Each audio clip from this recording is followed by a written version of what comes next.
tonight. Residents of Denare Beach call out the provincial government's wildfire response.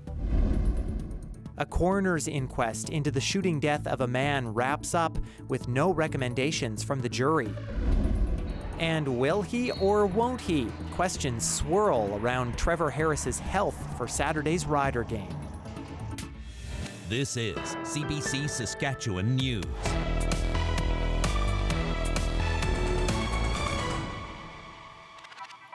It is Thursday, June 26th, and the CBC Saskatchewan News starts right now. I'm Ethan Williams. Thank you for joining us.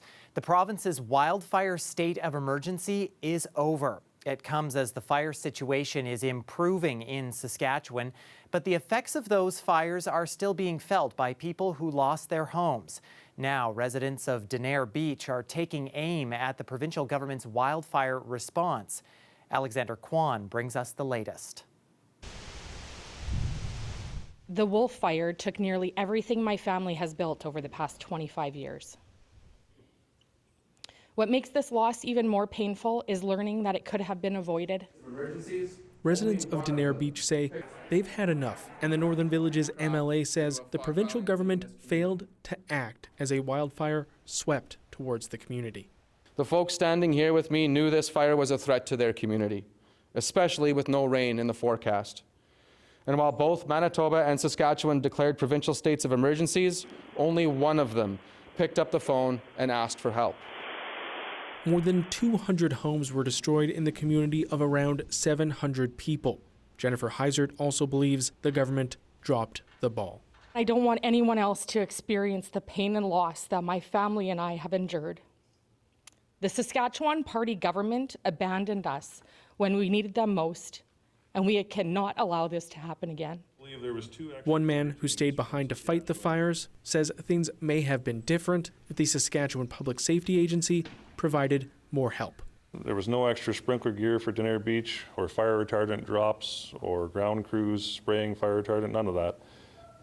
Minimal extra fire trucks were deployed. So Denare Beach was left to burn. Getting answers may not come easily. The SPSA has not provided a public update since earlier this week, and the provincial government did not respond to CBC's questions on Thursday.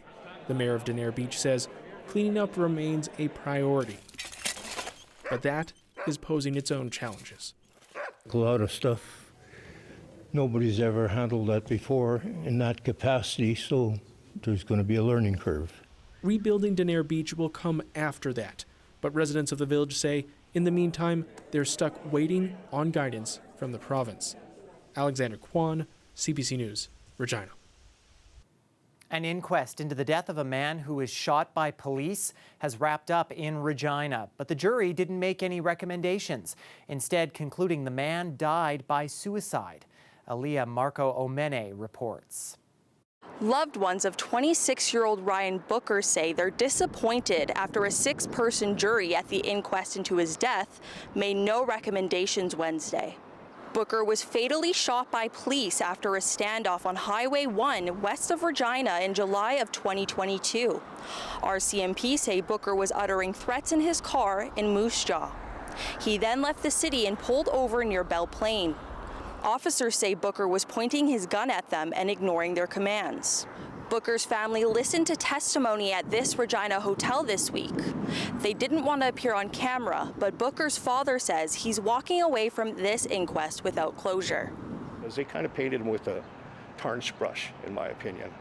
And, you know, I wanted to show the jurors a picture of him because they've all got a picture of, everyone has a picture of the drug addict in their mind, right? And they never got to see my son.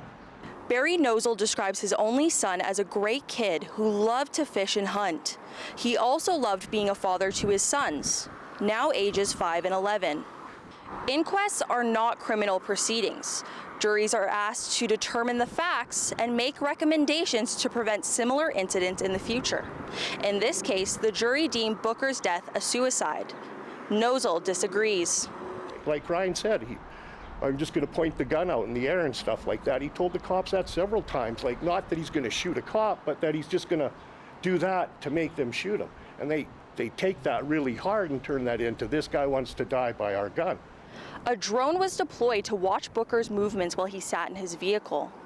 Booker's sister says from that footage, it was clear her brother's actions that night were a cry for help.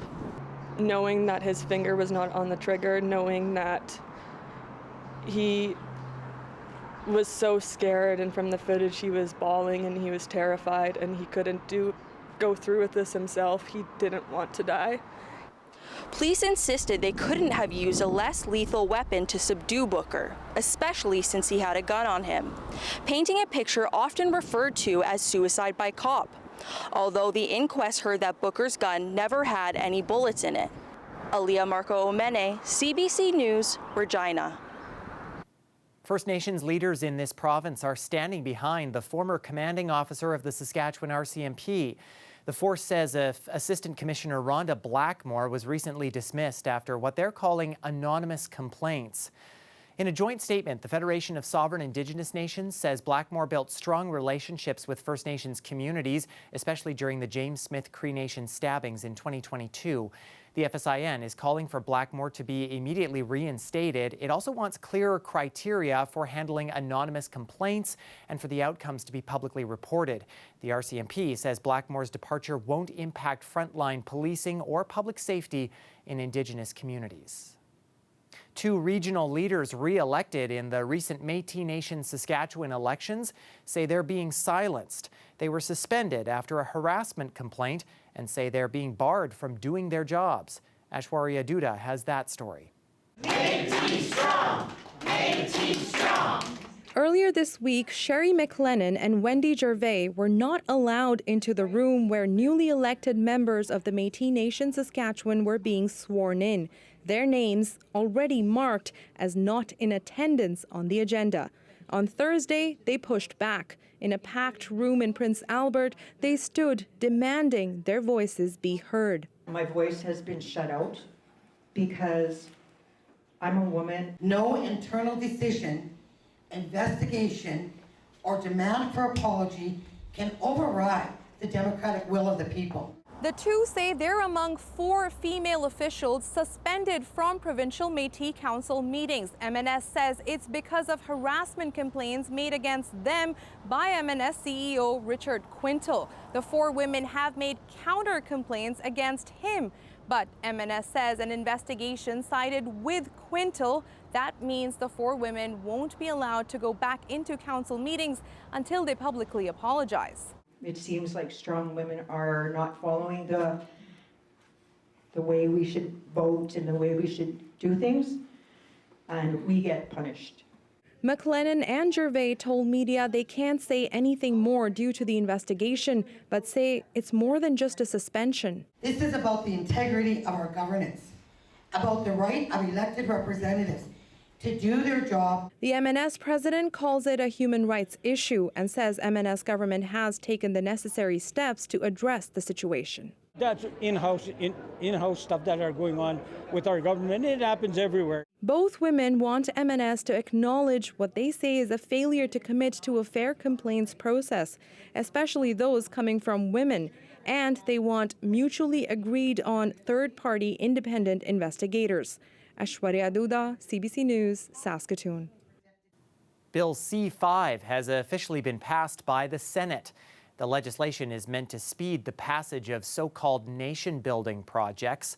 It was a major campaign issue for Prime Minister Mark Carney. The bill will give Cabinet the ability to pick projects to speed through the regulatory process. Carney says the legislation is meant to improve Canada's resiliency as it grapples with American tariffs. Some senators had objected to its lack of consultation with Indigenous people. They proposed 2 amendments, but ultimately passed the bill. The provincial NDP is calling for a major rule change for used vehicles.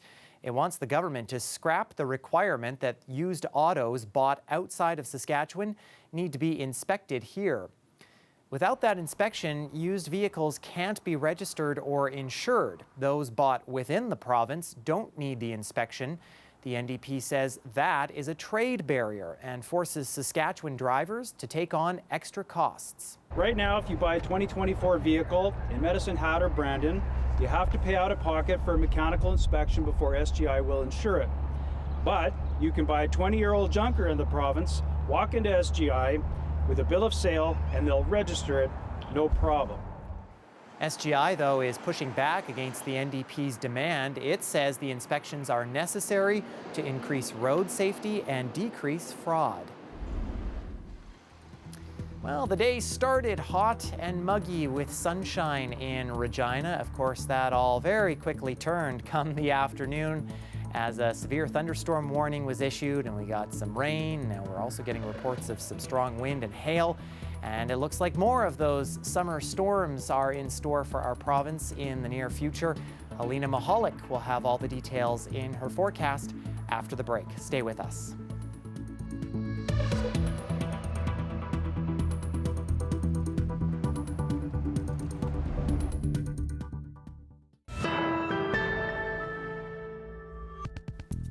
Welcome back. The Saskatchewan Roughriders' final practice of the week is done and dusted as they prepare to host the BC Lions this weekend.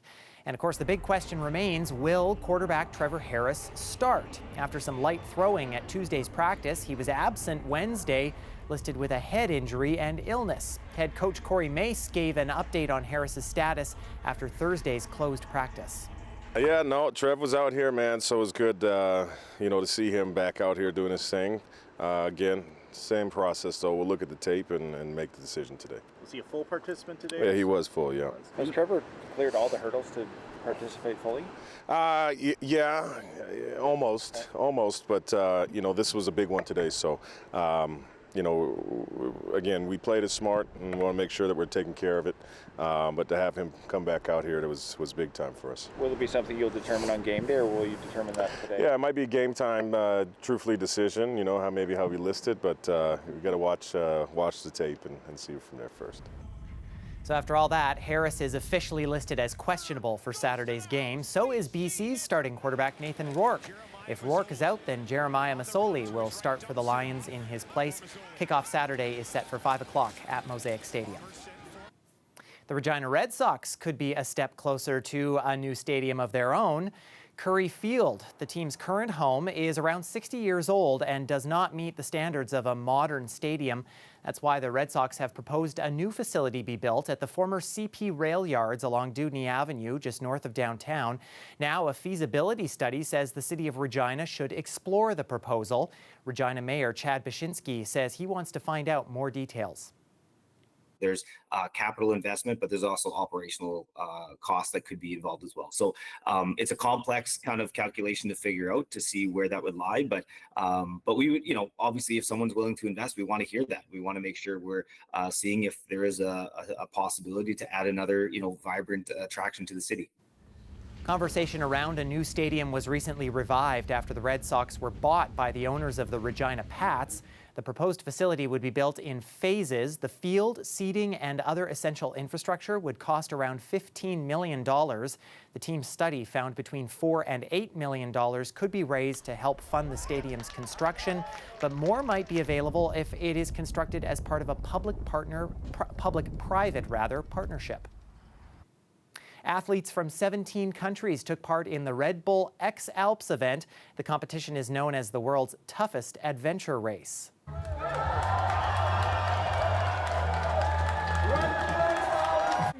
The nearly 1,300-kilometer course forms a giant figure eight across Austria, Italy, Switzerland, France, and Germany. It includes technical climbing sections and high-risk flying zones. The event began in 2003 and takes place every 2 years, with both men and women competing. Italy's Aaron Duragatti won this year's race and broke a 16-year Swiss winning streak.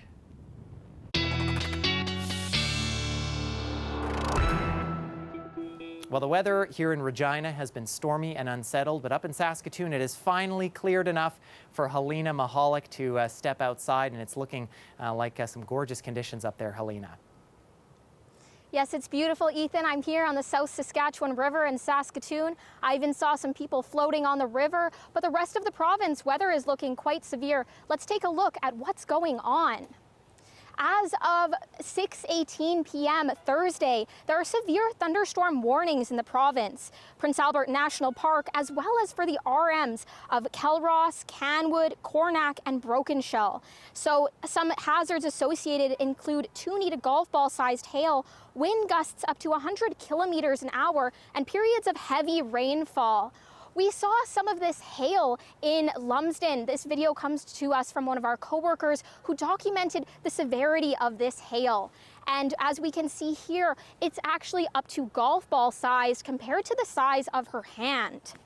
Throughout the rest of Thursday, we are seeing thunderstorm watches in effect throughout much of the province, especially southeastern parts, Estevan through to Tisdale and central Saskatchewan, even all the way up to the far north. And we're going to continue to see this throughout the rest of the week into the weekend. Friday, many parts of central Saskatchewan, as well as the north, will continue to see heavy periods of rainfall. Into Saturday as well, southern Saskatchewan is going to be hit with that. We're going to see that move into the west for areas like Swift Current.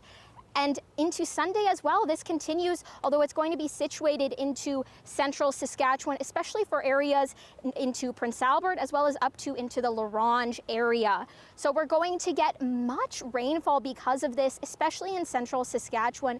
Areas like Outlook are going to get over 25 millimeters, Saskatoon around 13 millimeters, and areas like Regina just over 10 millimeters of rainfall. We're also going to see a good amount in the north, especially in the far north areas like Stony Rapids, getting close to 20 millimeters of rainfall, and many areas getting 5 to 10 millimeters of rain, which we know is definitely needed for the forest fire situation.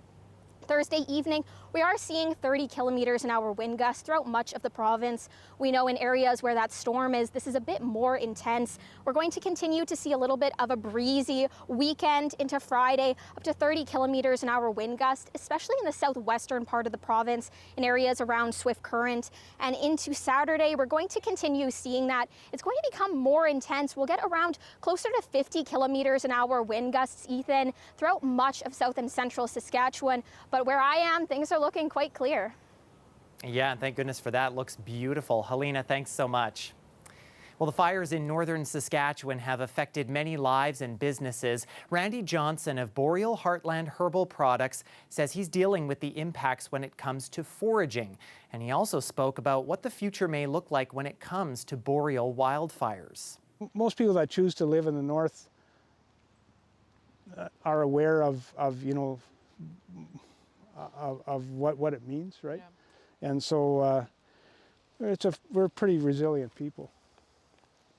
The evolution of the boreal forest has been based around fire. So it's certainly not a new thing, and it's part of the natural cycle.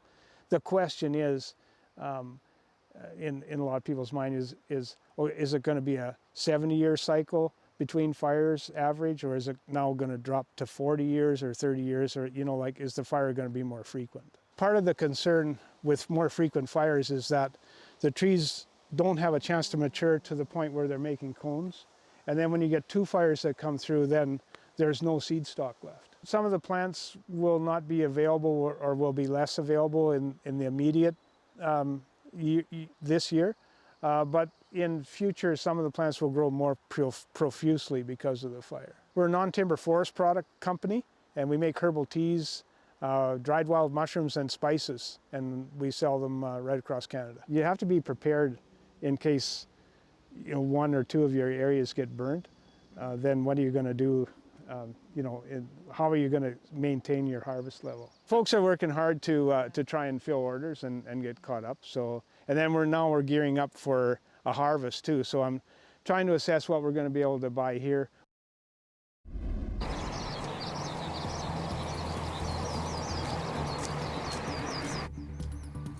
Well, most of us can relate to that feeling of rushing to the airport and barely making it, but this young bear was clearly not there to catch a flight. If anything, the wild visitor actually caused an airport in Japan recently to shut down and 10 flights to be outright canceled. Traps have been set up around the airport grounds to catch it.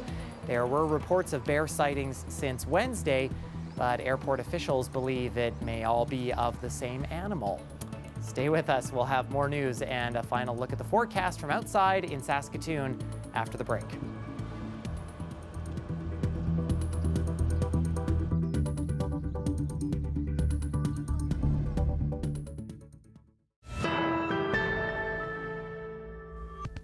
Health officials in 3 provinces are monitoring a salmonella outbreak that is linked to recalled salami.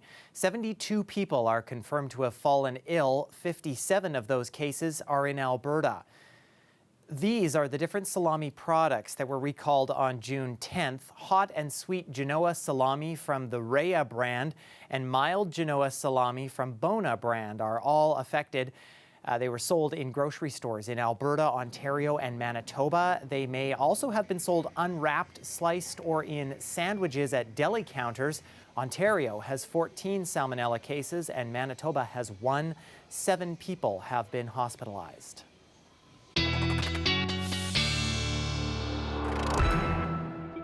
And we will open the window again and step outside with Helena for one last look at the forecast. Yeah, Ethan, I've been doing some dog watching, some bird watching. It's a beautiful day. Let's look at the forecast for the city of Regina. Temperatures will be quite warm despite a chance of some showers over the next few days. We're continuing to see this trend of thunderstorms over the next 2 days. Into next work week, we're seeing the rain end, the sun coming back out, and temperatures hovering just below 30 degrees, the warmest of which will be on Canada Day for all your celebrations. Into the rest of the work week, though, we're seeing the rain come back. Temperatures will still be pretty warm for this time of year, though.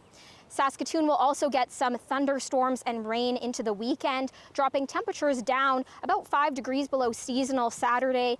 Things are warming up into next work week, though, as that sun comes out, bringing us some nice warm weather in time for Canada Day as well. The rest of the work week, that rain comes back, but temperatures are still going to be quite warm, and our overnight lows will be even 5 to 6 degrees above seasonal, Ethan. So despite the showers, we're in for a nice warm week. Yeah, and save some of that sunshine out there for me as well. Thanks, Helena. And before we leave you, a golfer in Calgary had some fun on the course last week.